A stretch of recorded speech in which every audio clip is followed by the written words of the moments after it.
Assalamualaikum warahmatullahi wabarakatuh. Alhamdulillahirabbil alamin. Wabihi nasta'inu ala umuri dunya waddin. Wassalatu wassalamu ala asrofil anbiya'i wal mursalin wa ala alihi washabbihi ajmain. Perkenalkan, nama saya Nelly Karima dari Prodi PIAUD semester 5. Di sini saya akan memaparkan proposal yang telah saya buat dari bab 1. Judul yang saya ambil yaitu implementasi perkembangan berbahasa anak usia dini melalui metode bercerita di PAUD Mutiara Cendekia. Mengapa saya mengambil judul perkembangan berbahasa anak usia dini?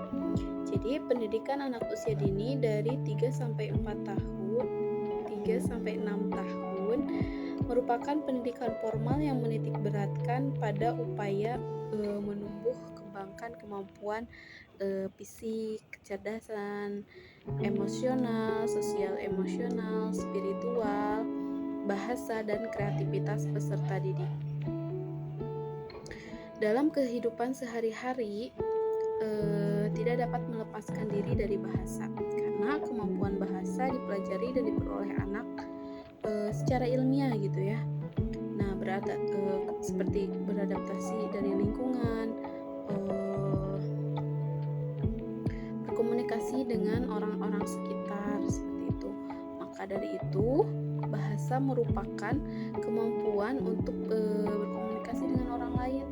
Jadi perkembangan bahasa pada anak sangatlah penting, karena melalui bahasa anak dapat mengekspresikan pikiran sehingga orang lain bisa lebih memahaminya atau menciptakan dan hubungan sosial itu.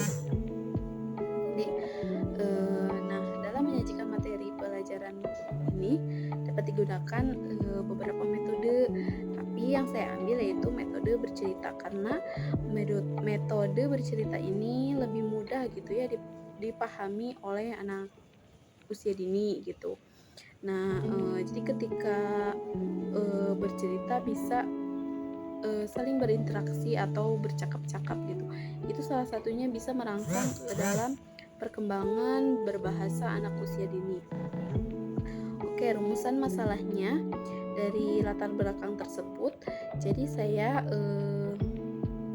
buat rumusan masalahnya itu bagaimana perkembangan berbahasa anak usia dini bagaimana perkembangan berbahasa anak usia dini melalui metode cerita di PAUD Mutiara Cendekia itu seperti itu. Nah, kemudian tujuan penelitian ini yaitu untuk mengetahui perkembangan berbahasa anak usia dini dalam penerapan metode bercerita. Nah, yang bisa dapat diterapkan di PAUD Mutiara Cendekia tersebut. Kemudian metode yang saya pakai yaitu metode kualitatif. Jadi penelitian kualitatif adalah penelitian yang menggunakan format deskriptif berupa kata-kata tertulis atau uraian dari orang-orang dan perilaku yang diamati. Nah, metode penelitian kualitatif adalah metode penelitian yang berlandaskan pada filsafat gitu, yang digunakan melalui kondisi objek yang alamiah gitu ya. Jadi observasi seperti itu. Nah, untuk selanjutnya yaitu kegunaan dari penelitian ini, saya ingin penelitian ini itu bermanfaat untuk semua orang. Jadi yang pertama itu bermanfaat untuk guru. Jadi memang dari penelitian ini untuk menambah pengetahuan mengenai teknik yang dapat digunakan dalam rangka mengembangkan perkembangan berbahasa anak usia dini. Nah, selain itu kan memang mungkin atau guru-guru lebih banyak pengetahuan khususnya dengan kemampuan berbahasa gitu ya. Namun melalui penelitian ini guru dapat memperkaya wawasannya tentang mengajarkan membaca di cara-cara membaca yang menyenangkan buat anak gitu ya, yang bisa disukai oleh anak serta dapat menstimulus perkembangan berbahasa melalui metode cerita ini gitu ya. Nah, bagi siswanya jadi pada umumnya ya belajar membaca memang dimana guru memperkenalkan kata-kata, kemudian mereka diminta menghafalkannya. Jadi kegiatan ini tuh tentu gitu ya bermakna bagi siswa sehingga mereka tidak merasa terbebani gitu ya, berjalan dengan seperti biasanya gitu.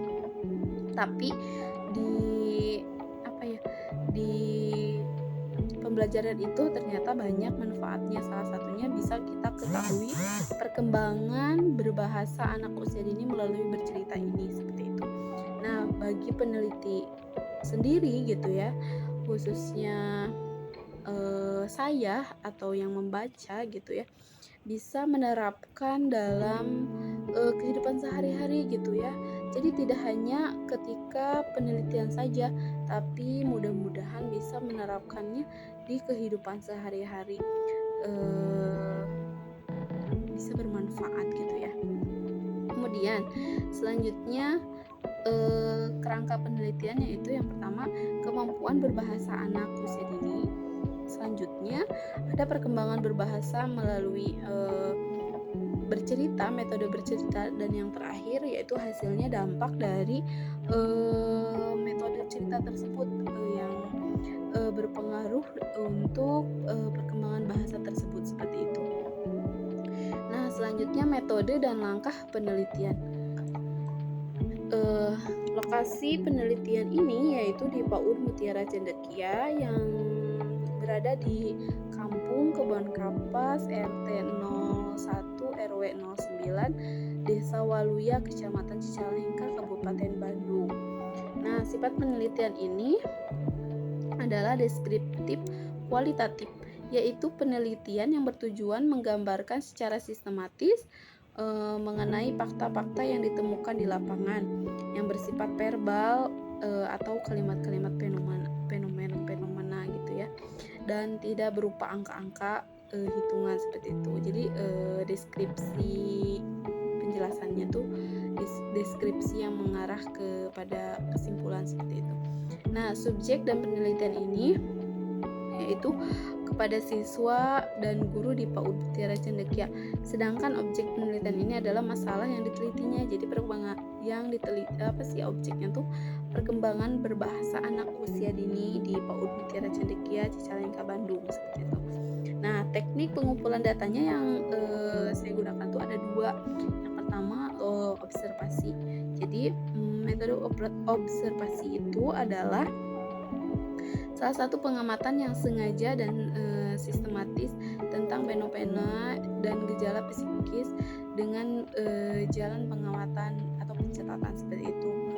Yang kemudian yang kedua ada wawancara. Jadi wawancara itu dilakukan tanya jawab gitu tentang perkembangan yang akan digunakan dan hasilnya seperti itu. Nah, yang kemudian ada analisis data. Data yang telah dikumpul kemudian dianalisis sehingga dapat diketahui mengenai pentingnya perkembangan bahasa gitu ya. Jadi dianalisis setelah semuanya terkumpul seperti itu melalui metode bercerita ini gitu ya. Dalam penelitian ini dianalisis dengan menggunakan deskriptif kualitatif guna memperkuat data, maka dilengkapi dengan teori dari para ahli dan pendapat dari peneliti sendiri. Baik, setelah data dianalisis, selanjutnya dilakukan penarikan kesimpulan dengan cara induktif. Metode induktif yaitu suatu cara berpikir berdasarkan dari pengetahuan yang sudah dilakukan sebelumnya gitu ya. Reduksi data. Jadi reduksi data itu kegiatan menyajikan data inti atau pokok, kemudian display data. Nah, display data itu bentuk penyajian, ada penyajiannya itu teks naratif atau mengungkapkan secara tertulis. Nah, yang terakhir menarik kesimpulan atau verifikasi. Jadi penarikan kesimpulan dan verifikasi merupakan kegiatan interpretasi dengan maksud untuk menemukan makna dari data yang telah disajikan, misalnya dengan hasil observasi tersebut. Mungkin pemaparan dari proposal saya cukupkan sekian. Mohon maaf apabila banyak kekurangannya. Terima kasih. Wassalamualaikum warahmatullahi wabarakatuh.